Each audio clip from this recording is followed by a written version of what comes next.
Rugby by its nature is a game which demands a mixture of courage, athleticism and skill. Grace under pressure, if you like, and certainly it claims one of the most romantic births of any sport. It's a lovely story.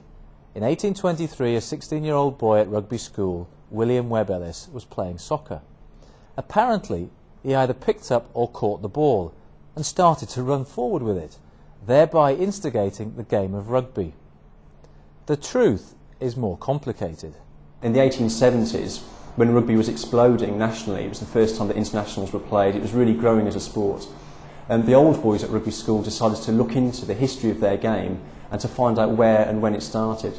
And they asked all the old boys from rugby school to write in, giving ideas and memories. And one boy mentioned, he was been a boy at the time, but he was now about 80 years old. And his memory might not have been 100%. He wrote back saying, "My brother can remember being at school with a chap called Webb Ellis who ran with the ball, but I'm not quite sure," and it was all a bit hazy. That was the only name they were given, and that's the reason that the Webb Ellis myth grew. In actual fact, the story is much more interesting. In the 1820s, 1830s, the students at rugby school, the boys, used to play football, as it was known, and they played a game of football which had its own rules, which were made up as they went along to an extent.